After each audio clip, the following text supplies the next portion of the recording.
Andrea Mantegna is a master of perspective and illusion. He's known for fooling the eye, the idea of trompe l'oeil, although the term will come after Mantegna. He's going to use foreshortening quite a bit in his images to create illusions that are really remarkable and just as remarkable today as they were at the time they were created. In this case, we're looking at the ceiling of the Camera Picta.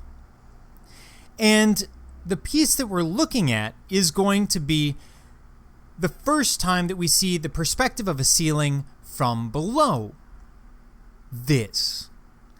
Now, here the viewer becomes the viewed as the subjects look down through the oculus in the ceiling. This is an old, well, not really an old idea. To us, it's an old idea. To him, it would have been new. It creates the illusion of this massive hole in the ceiling of the room and creates this wonderful image that will be mimicked throughout history.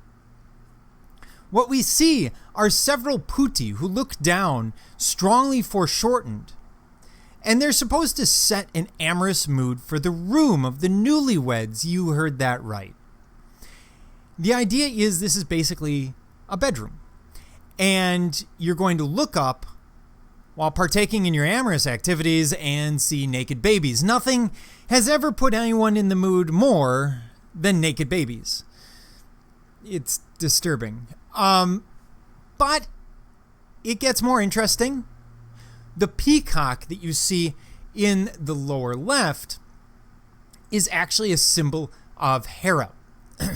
And she is, of course, a pagan goddess who is known as keeping the hearth. In other words, keeping the family. And she's going to maintain the sanctity of that marriage. So she's overseeing lawful marriage. Other figures are gods, goddesses, maybe community elders looking in, ancestors looking down upon you. I mean, nothing tells me amorous mood more than ghosts. But that's basically what we have here.